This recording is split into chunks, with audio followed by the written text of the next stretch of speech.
النهارده هنشرح الفرق بين اند وبط. اند و اند يعني و اند يعني نركز كويس. لكن يعني بط. لكن يعني بنستخدم اند وبط روابط بين جملتين، بنستخدمهم نربط بيهم بين اند بربط بجملتين يعني ايه، في تتابع في الافكار بتاعتهم شبه بعض. ماشي، اللي هي بتقول we use and to add two ideas عشان نضيف فكرتين together جنب بعض as follows كتتابع للكلام. كتتابع ايه؟ يعني and جملتين بيعبروا عن نفس الافكار، جملتين بيعبروا عن نفس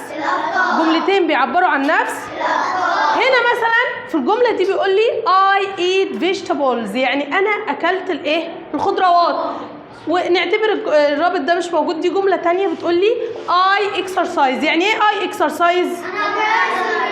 انا اتدرب. تمام، يبقى eat vegetables والرياضه مع بعض حاجه كويسه ولا افكار واحده ولا افكار مختلفه؟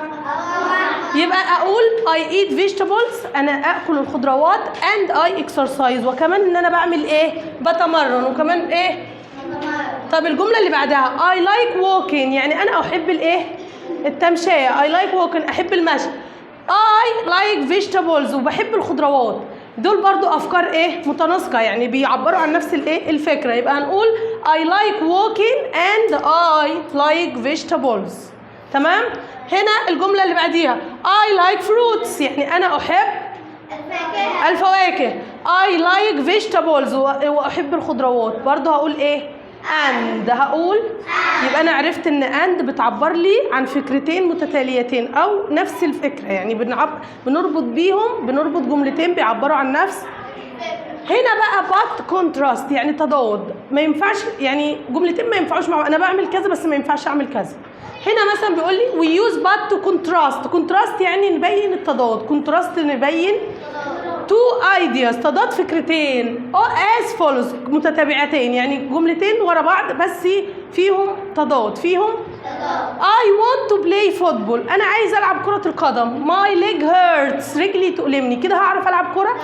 ينفع اقول I want to play football and my leg hurts ورجلي بتوجعني؟ لا ما ينفعوش. فهحط ايه؟ but، يعني انا عايز العب كرة لكن رجلي بتوجع. هنا I don't drink cola، يعني ايه I don't drink cola؟ انا لا اشرب المياه الغازية. I drink fresh juice، انا اشرب العصير الطازج. اقول انا ما بشربش الكولا، انا بشرب عصير طازج. هنقول ما ينفعش نقول and، لازم نستخدم but.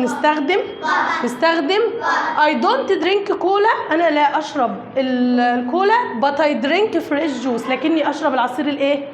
وطبيعي لما نشوف اول جمله I don't وتاني يعني I like وبعديها I don't like، طالما في جمله فيها نفي وجمله اثبات تعرف ان دي but، تعرف ان دي تمام. اخر جمله I don't eat candy، يعني انا لا اكل كاندي. يعني ايه I don't eat candy؟ لا اكل الحلوى. I like fruits احب الفواكه. جايب لي I don't ولايك برضو. طالما جمله منفيه وجمله مثبته يبقى انا بعمل ايه؟ بحط but. وفي نفس الوقت برضو الفكرتين عكس بعض. I don't eat candy لان دي شيء ايه؟ unhealthy. I like fruits، الفروتس ايه؟ healthy. يبقى I don't eat candy but I like it. يبقى انا دلوقتي كده وضحت الفرق بين and وبut. and اللي هي بتعبر اللي هي عن two ideas as follows، يعني ان فكرتين بيدوا نفس المعنى، فكرتين بيدوا او موضوع متطابق. but بيبقى فيه contrast، but بيبقى فيها يعني جملتين عكس بعض، وبرده ممكن من غير ما افهم معنى الجمله، لو انا مش فاهم معنى الجمله اشوف نفي وجمله ما فيهاش نفي، يبقى انا بستخدم ايه؟ but. بستخدم تمام كده خلاص.